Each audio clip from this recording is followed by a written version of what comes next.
అండి అందరికి మా అమ్మమ్మ అయితే ఊరి నుంచి మామిడికాయలు పంపించింది. మీ అందరికి తెలుసు కదా మాకు మామిడి తోట అయితే ఉంది. బట్ ఈ సమ్మర్ లో నేను ఇంకా హైదరాబాద్ లో ఉండిపోయాను. మా అమ్మమ్మ అయితే పార్సల్ పంపించింది. ఏమేమి పంపించిందో ఇప్పుడు చూసేద్దాం.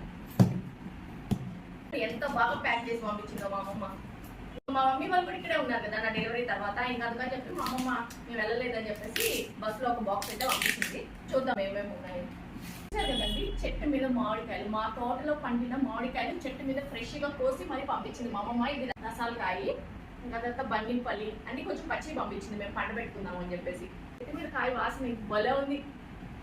ఇంకా అలాగే ఊరి నుంచి కరివేపాకు కూడా పంపించింది మా అమ్మమ్మ.